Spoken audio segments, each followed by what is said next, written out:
Bonjour et merci de nous avoir rejoints pour ce webinaire de l'Argus de l'assurance, dernier d'une série dédiée aux usages de la data science dans le secteur de l'assurance.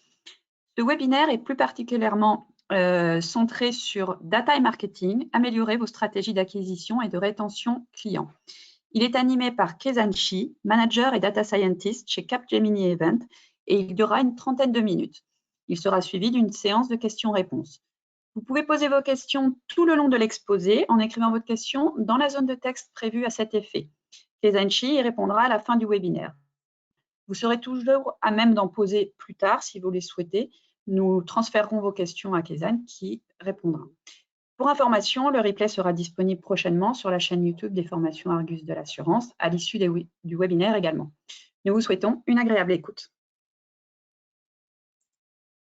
Merci Florence pour l'introduction. Bonjour à tous. Alors, donc pour ce webinaire consacré aux problématiques du marketing, on va quand même revenir sur la vision 360 du client assuré chez les assureurs. L'idée, c'est d'avoir une vision globale de l'assuré afin de proposer les meilleures actions. Et à chaque fois, pour chaque étape de la vie du contrat, on a un ensemble de cas d'usage. Et chaque cas d'usage n'est jamais indépendant. Et sur la problématique de fraude lors du dernier webinaire, vous avez vu qu'on ne peut pas avoir de simple modèle de détection de fraude. Et ici, pour le marketing, c'est pareil. Et nous allons voir plusieurs moments de la vie pour mettre en place les cas d'usage marketing. Premier, c'est le moment de la souscription. On verra comment les cas d'usage permettent de mieux cibler les clients et d'améliorer la qualité de données et ensuite d'accélérer la souscription en suggérant, par exemple, dans le cas de l'assurance professionnelle, des garanties adaptées. Et puis, pendant la vie du contrat, l'idée, c'est d'analyser les clients en portefeuille et proposer des produits complémentaires ou des garanties complémentaires d'assurance. Et puis, vers la fin du contrat, l'idée, c'est de détecter des clients qui vont potentiellement résilier et proposer des arguments pour les retenir et les fidéliser. Donc, c'était donc le plan de présentation de ce webinaire. On va commencer par la première partie, souscription, de la prospection à la proposition de garantie.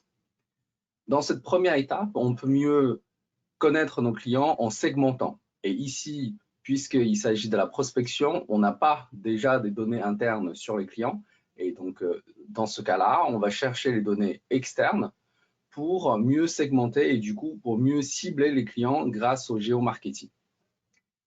Pour ce faire, vous pouvez sans doute déjà avoir vu des segmentations génériques proposées par des prestataires.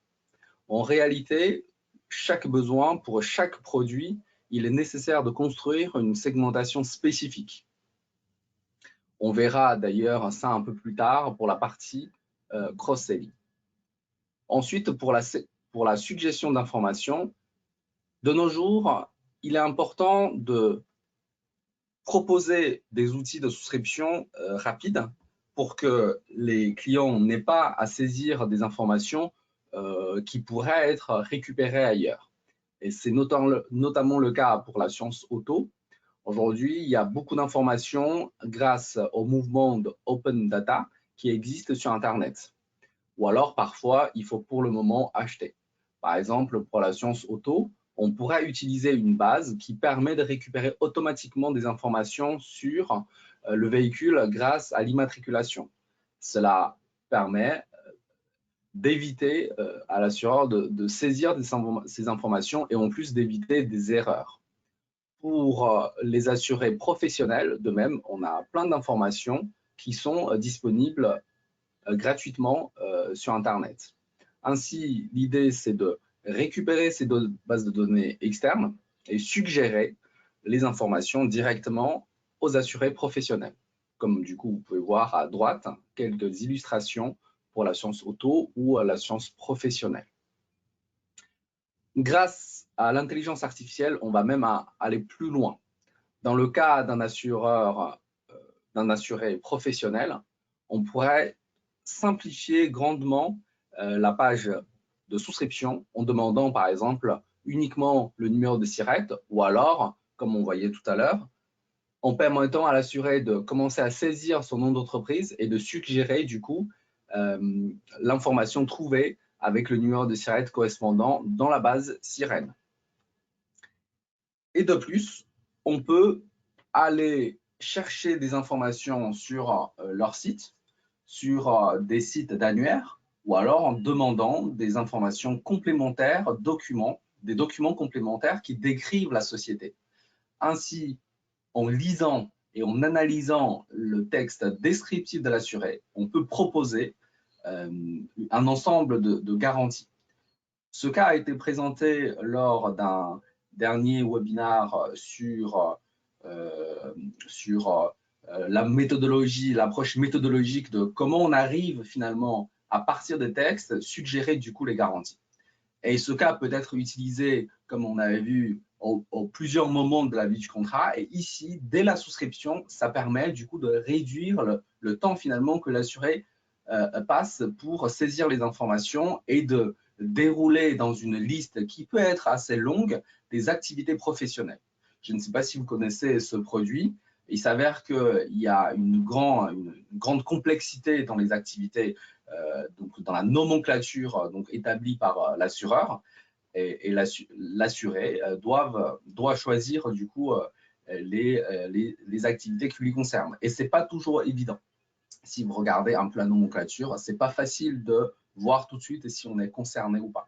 Et du coup, grâce à cet algorithme, on peut automatiquement du coup suggérer, et cela aussi évite derrière les risques de fraude. C'est-à-dire que en parlant très souvent avec les gestionnaires et les souscripteurs, il n'est pas du tout étonnant d'entendre qu'un client, par exemple, qui est plombier, qui fait aussi des travaux d'électricité, eh ben, il peut oublier parfois, et il peut d'ailleurs, en étant complice avec l'intermédiaire d'assurance, ne pas souscrire certaines garanties pour réduire sa prime.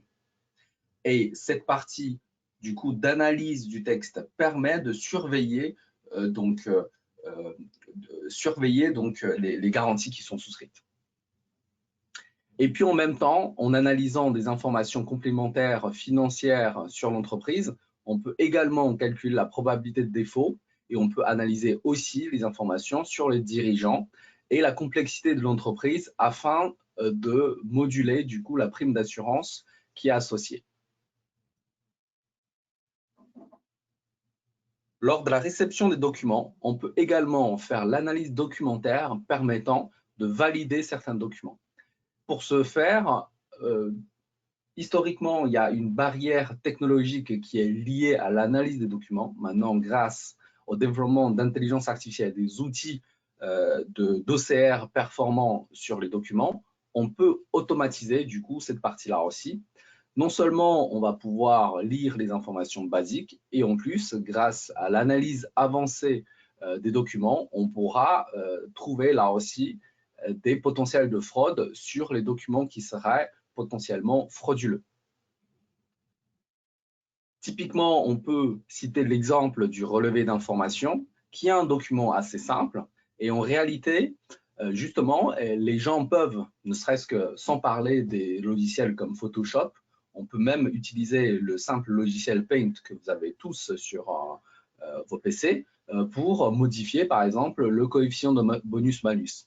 Et il est rare que les gestionnaires, les souscripteurs vérifient, puisque ce sont des concurrents, de leur téléphoner pour demander si c'est réellement le bon coefficient de bonus-malus. Et vous voyez qu'il suffit du coup que l'assuré ait cette mauvaise intention, voilà, de falsifier le document pour finalement avoir une prime moindre. Et du coup, grâce à des algorithmes qui permettent de détecter la falsification, on pourra ainsi mieux détecter les potentiels de fraude pour les documents. Maintenant, sur la partie, une fois que les clients ont souscrit des contrats, donc pendant la vie du contrat, on peut mieux analyser les clients et suggérer des produits complémentaires. Pour ça, vous avez sans doute déjà vu plein d'algorithmes sur Amazon qui permettent de suggérer les produits. Et dans pas mal de cas que j'ai vus, les data scientists, en prenant en compte des données clients, contrats et autres informations sur les risques de façon générale, ont construit un modèle pour suggérer les produits complémentaires avec un score. Ce score, tu peux appeler score d'appétence, voilà, pour acheter tel ou tel produit.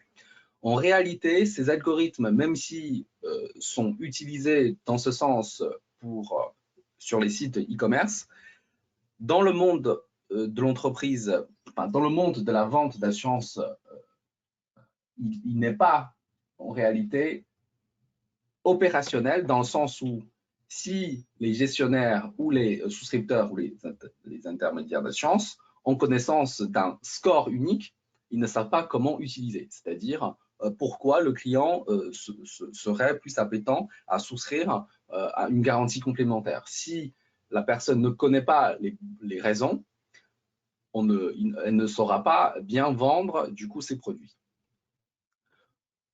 Donc, je suggère, je vous montre les 3 étapes globalement et on va entrer dans le détail de chaque étape.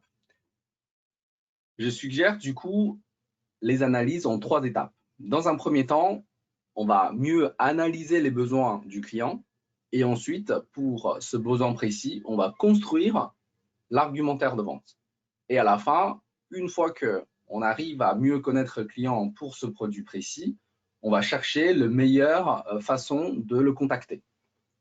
Et pour chaque cas, on va bien sûr utiliser les algorithmes correspondants pour améliorer à chaque fois la performance. Dans un premier temps, du coup, l'analyse des besoins. On va citer un exemple très concret, par exemple, chez un banque assureur. Pour les clients bancaires, on peut, grâce aux transactions bancaires, analyser si ce client a un besoin d'une assurance auto.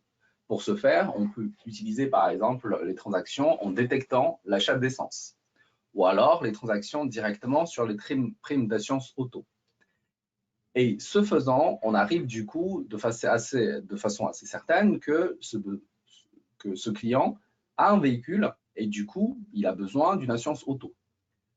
Cela étant dit, ce n'est pas, c'est qu'une première étape, comme on va voir par la suite.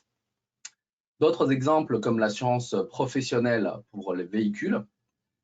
Par exemple, si on a des clients professionnels qui ont des restaurants ou des e-commerce, on saura à ce moment-là que pour ces personnes-là, ils ont besoin d'une assurance professionnelle pour leur véhicule. De même pour les infirmiers ou les médecins qui doivent faire des déplacements. Et ensuite, pour les personnes, pour les professionnels là aussi qui possèdent un site e-commerce, comme je disais, ou alors qui utilisent fréquemment Internet pour un usage professionnel, on pourra alors détecter ce besoin d'assurance cyber. L'exemple de l'assurance cyber est intéressant dans le sens où aujourd'hui, le développement est encore à ses débuts. Et l'idée de détecter les besoins d'assurance cyber permet ensuite de mieux vendre ce produit nouveau. Du coup, pendant cette première étape, donc, on va essayer d'analyser donc les besoins du client. L'idée, c'est pas avec un algorithme de calculer un score potentiel et on ne sait pas exactement pourquoi tel ou tel produit peut être potentiellement vendu à ses clients, mais grâce à des algorithmes, même parfois des règles simples, de détecter ce besoin précis. Et comme ça, on pourra mieux vendre du coup dans la deuxième étape. Pour mieux vendre, là aussi, il ne s'agit pas d'utiliser des algorithmes un peu boîte noire qui nous disent que voilà, il y a un score d'appétence. En réalité, quand l'intermédiaire d'assurance doit vendre un produit, il s'agit de donner des bons arguments. Prenons l'exemple tout à l'heure de l'assurance auto chez le banque assureur.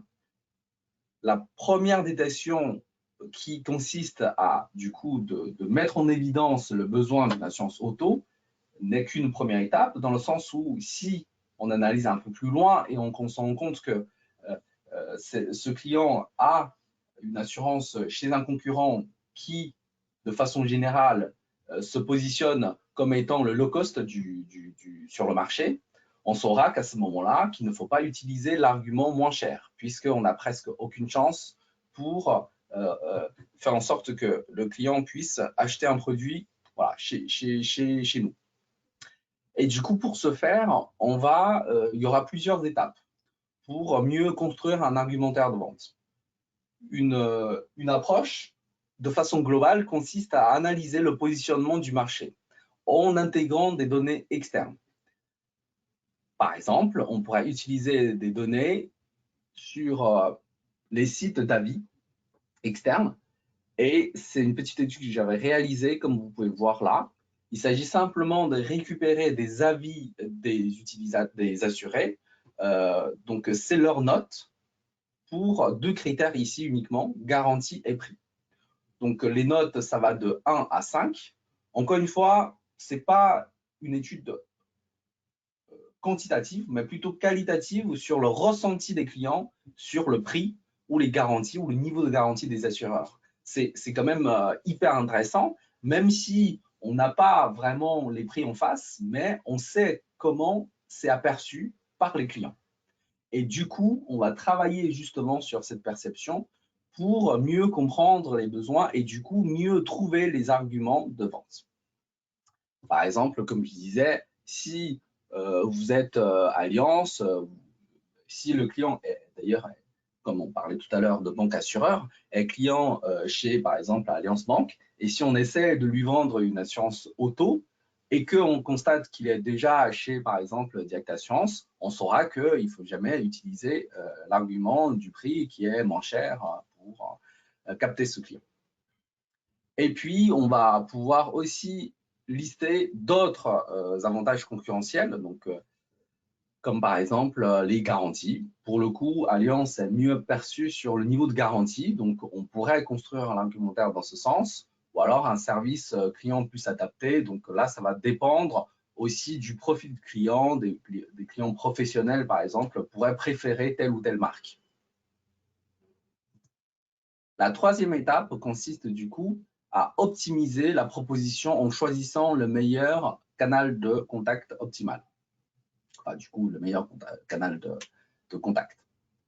En effet, lorsque on a réalisé les deux premières étapes, on peut construire non pas un simple score, mais plutôt un tableau de bord permettant aux intermédiaires d'assurance, aux souscripteurs, de visualiser toutes ces informations sur un assuré. Maintenant, l'idée, ce n'est pas de prendre le téléphone à n'importe quel moment et contacter le client pour lui suggérer un produit complémentaire. Ça pourrait être un peu brutal. Enfin, ça dépend des gens. L'idée, c'est de faire quelques actions et d'analyser du coup les historiques passés afin d'optimiser donc le canal de distribution. Et on a maintenant, grâce aux outils modernes, on a plein de moyens. Donc, par exemple, on peut téléphoner. Donc, ça peut être un peu trop direct, mais on peut tout simplement parfois afficher un message publicitaire sur les espaces en ligne du client. On peut envoyer, donc, pour certains, un courrier par la poste. On peut leur en parler lorsque les clients arrivent dans les agences pour demander des informations, ou alors tout simplement, quand il y a des sinistres qui surviennent, on peut leur proposer des garanties complémentaires. Donc, on revient sur ce schéma global que je vous montrais tout à l'heure pour montrer du coup quelques exemples en complet.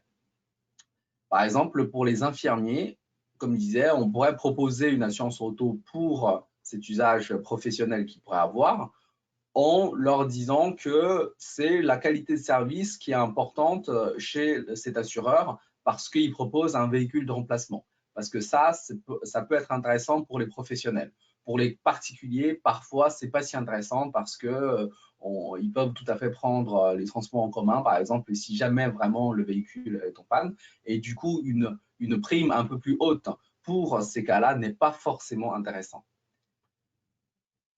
Et on pourrait détecter pour certains ces cas-là qu'il n'est pas pertinent de les téléphoner directement parce que ça pourrait être perçu comme un dérangement. Et du coup, un simple envoi de mail pourrait être mieux aperçu. Évidemment, c'est aussi basé sur une analyse qui est que ces personnes-là lisent régulièrement et attentivement leurs mails. Parce que si on voit que voilà, certains selon, encore une fois, les profils de clients, n'ouvrent presque jamais leur mail, et il sera vain de leur envoyer des mails. Et le deuxième cas, c'est ce que j'avais déjà cité, c'est la vente de l'assurance auto chez le banque assureur. Donc, l'idée, c'est du coup d'identifier chez la banque assureur, pour le coup, on aura beaucoup de données, donc on pourra construire un profil assez pertinent pour trouver, encore une fois, le meilleur argumentaire de vente. Et pour les banques assureurs, pour le coup, ce qui est intéressant, c'est évidemment, il y a tout ce qui est outils digitaux, mais également, il y a plein de passages chez l'agence. On pourrait du coup leur suggérer à ce moment-là des ventes complémentaires. Et avec l'arrivée d'Octolib et la téléconsultation, ça pourrait être intéressant du coup là aussi de vendre l'assurance cyber pour les médecins qui pourraient avoir besoin du coup de ce produit d'assurance parce que on a de plus en plus d'attaques cyber. Et quand les médecins, par exemple, demandent voilà, ce qui se passe s'ils pratiquent la téléconsultation face à l'assureur, l'assureur, à ce moment-là, peut très bien, à juste titre, suggérer du coup cette garantie complémentaire. Donc, c'était voilà, la mise en place des cas de cross-selling. Maintenant, le troisième moment, donc, c'est la rétention client. Hop. Là aussi, ça va se faire en 3 étapes. La première étape, ça consiste en une analyse globale. L'idée, c'est à ce moment-là de détecter peut-être des motifs de façon structurelle pour améliorer les actions de rétention. Là aussi, quand on dit global, en réalité, c'est une analyse de survie qu'on fait, donc qui consiste à analyser la durée de vie de contrat de différents clients. Et quand je dis global, évidemment, on peut aussi faire en fonction de quelques caractéristiques pour mieux comprendre le comportement, par exemple, selon les hommes ou les femmes. Et on pourrait voir pourquoi voilà, certains résilient plus que d'autres. Et à ce moment-là, c'est important aussi, évidemment, d'analyser les motifs de résiliation pour voir globalement voilà, quels sont les motifs les plus importants quant à la résiliation des clients. En deuxième étape, on va aller un peu plus loin et de façon un peu plus fine. C'est pour chaque individu, on va faire une analyse prédictive. Donc, ce sont des algorithmes de classification classification en machine learning qu'on peut mettre en place. Ça consiste à en prendre en compte les contrats en cours et les résiliations passées. On entraîne ainsi un modèle prédictif et puis on applique cet algorithme sur les contrats en cours. On pourra ainsi connaître, sortir un score qui nous dit de cette façon individuelle quels sont les clients qui vont résilier potentiellement prochainement. Évidemment, ça doit être aussi accompagné de l'explication de ces résultats afin de mieux comprendre pour quelles raisons les clients résilient. Et ensuite, ça permet du coup de mettre en place des actions marketing. Et une fois que les actions sont appliquées, on pourra réappliquer l'algorithme afin de voir si les actions ont eu un effet. Et plus particulièrement, du coup, ça fait partie de la troisième étape qui est l'analyse des actions de rétention. Déjà, on peut citer plusieurs types d'actions de rétention. On pense typiquement très vite à la réduction de primes, mais pas que. On pourrait uniquement peut-être offrir quelques mois de primes de façon voilà, à retenir le client aussi. Mais on peut également penser à envoyer des petits cadeaux, comme par exemple un kit de sécurité. En réalité, les expérimentations montrent que parfois, le fait d'envoyer un petit cadeau pour une valeur équivalente, ça a un meilleur effet. Maintenant, on ne va pas analyser la psychologie de chaque des clients pour chaque action, mais on peut comprendre de façon un peu intuitive que l'argent maintenant est aperçu juste comme un montant, alors qu'une action, ça a ça montre un peu plus une attention particulière et surtout quand c'est en lien avec l'assurance en question. Par exemple, le kit de sécurité pour l'assurance auto, Pour l'assurance habitation, ce serait peut-être un petit objet connecté pour la maison pour mieux surveiller. Et pour l'assurance santé, ce serait peut-être un bracelet pour inciter, là aussi d'ailleurs, entre autres, les assurés à pratiquer plus de sport. Et lors de cette phase d'analyse des actions, il est extrêmement important, du coup, de segmenter là aussi les clients pour savoir que certains, donc en réalité, donc en fait, on a 4 segments des clients.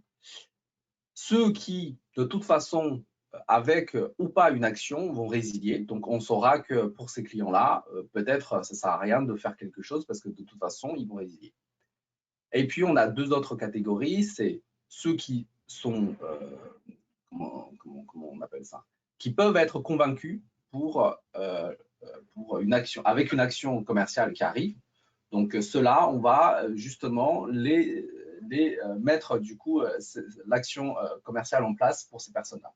Et puis, il y a une 4e catégorie qu'il ne faut pas toucher. En anglais, on appelle les sleeping dogs, ça parle bien.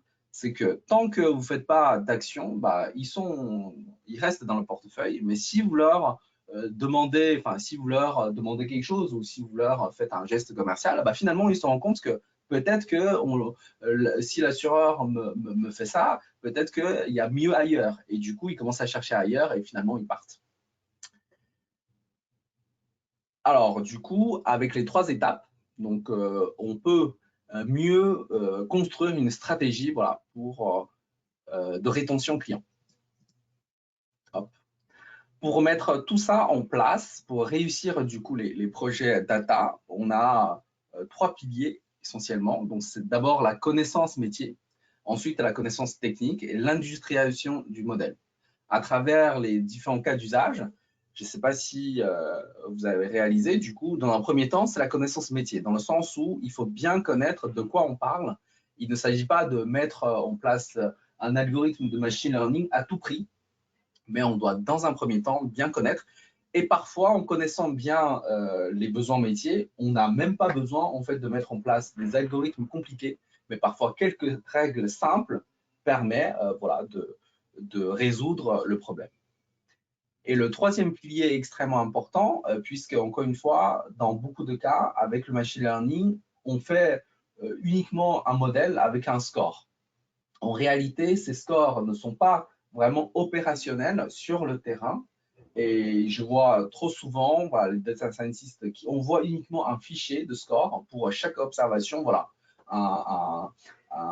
une probabilité pour plein de cas. Ici, d'ailleurs, on parle des différents cas en marketing. En réalité, pour la détection de fraude, c'est pareil. Le score n'est pas suffisant.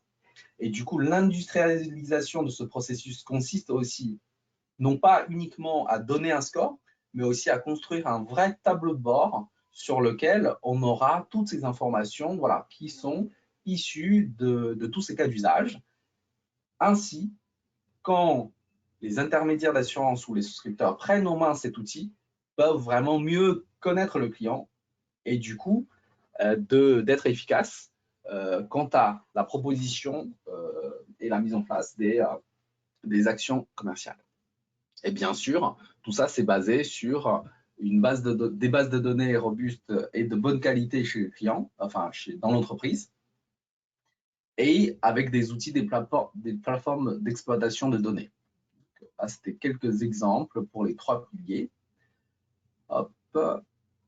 Pour les différents cas, maintenant, pour chaque problématique, donc une fois que les cas d'usage sont définis précisément, là, bien sûr, il faut connaître les différentes techniques de data science pour construire du coup les modèles de façon efficace.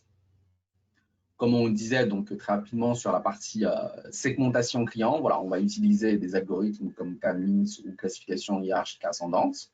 Pour les données de souscription, que ce soit les textes saisis ou les documents, on va utiliser les techniques de NLP ou text mining.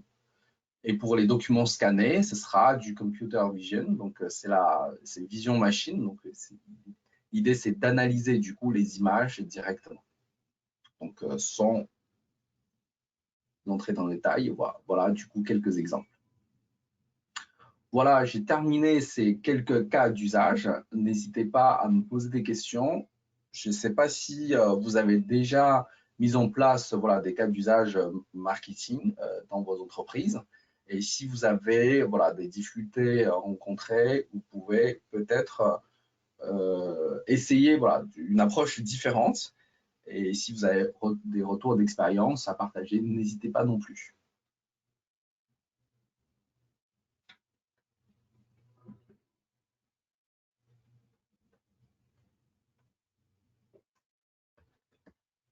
Alors, je pense que c'est la question.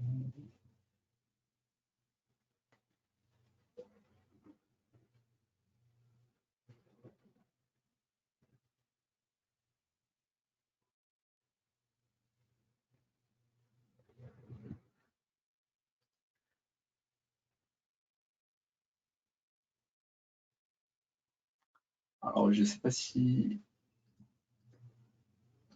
je ne vois pas les questions. Alors, il y a une question sur les sleeping dogs. Alors, je ne sais pas quelle est la question exactement. Peut-être je peux revenir sur les notions.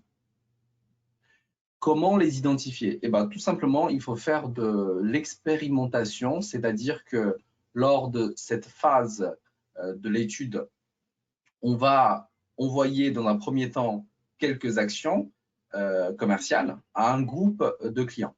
Et puis, on va, à côté de ça, construire aussi un groupe de contrôle. Et comme ça, on saura du coup les comparer. Donc, c'est ce qu'on appelle aussi en fait faire de l'A/B testing. Et comme ça, on saura que pour certains groupes, pour certains profils de clients, eh ben, le fait de ne rien faire permet de le retenir. Et le fait de faire quelque chose, on les fait partir. Et cette idée d'expérimentation est extrêmement importante. Donc, l'idée, ce n'est pas forcément grâce à un algorithme du coup, qui nous donne un score élevé, de faire une action. Et donc, du coup, cette idée d'expérimentation, encore une fois, consiste à construire deux groupes, un groupe de contrôle et un groupe traité. Et cette idée, puisque ça a été un sujet aussi pendant cette période de Covid, c'est extrêmement, c'est une méthode scientifique et qui est pratiquée aussi dans le domaine médical pour tester l'efficacité des médicaments.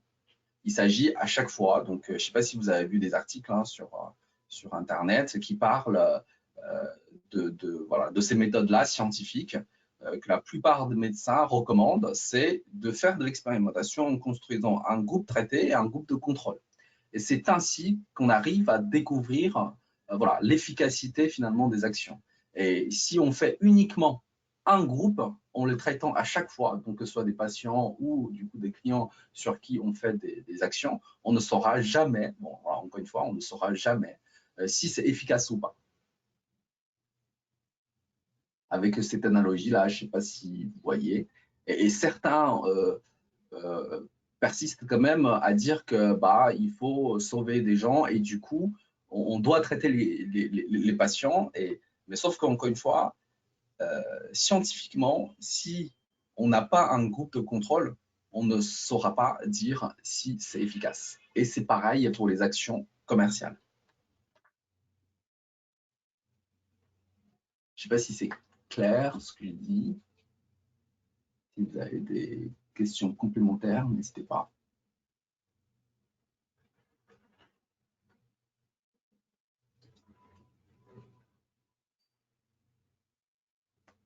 Ok, si pas d'autres questions, je vous remercie de votre participation